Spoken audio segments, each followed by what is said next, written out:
श्री गणेशाय नमः. अष्टविनायकातील सर्वात पहिला गणपती म्हणून मोरगावच्या मयुरेश्वराला ओळखल्या जाते. या मयुरेश्वराची कहाणी ऐका. पूर्वी सिंधू नावाच्या असुराने पृथ्वी तलावर उत्पात माजवला होता. त्याचा नाश करण्यासाठी देवांनी अखेर गणपतीची आराधना केली. तेव्हा गणपतीने मयुरावर आरूढ होऊन येथे सिंधू असुराचा वध केला. त्यामुळे गणपतीला येथे मयुरेश्वर असे नाव पडले. या गावात मोरांची संख्या जास्त असल्यामुळे त्याला मोरगाव असे म्हणतात.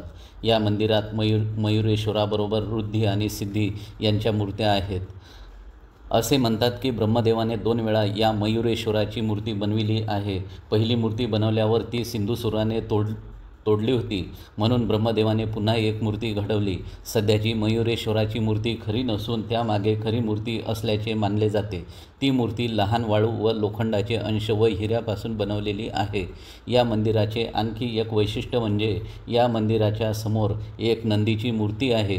त्याबाबत असे सांगितले जाते की शंकराच्या मंदिरासाठी नंदीची मूर्ती एका रथातून नेली जात होती, मात्र येथे आल्यावर त्या रथाचे चाक तुटले.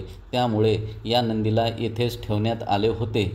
तसेच गाभाऱ्यातील मयुरेश्वराची मूर्ती बैठी डाव्या सोंडेची, पूर्वाभिमुख आणि अत्यंत आकर्षक आहे. मूर्तीच्या डोळ्यात व बेंबीत हिरे बसवलेले आहे.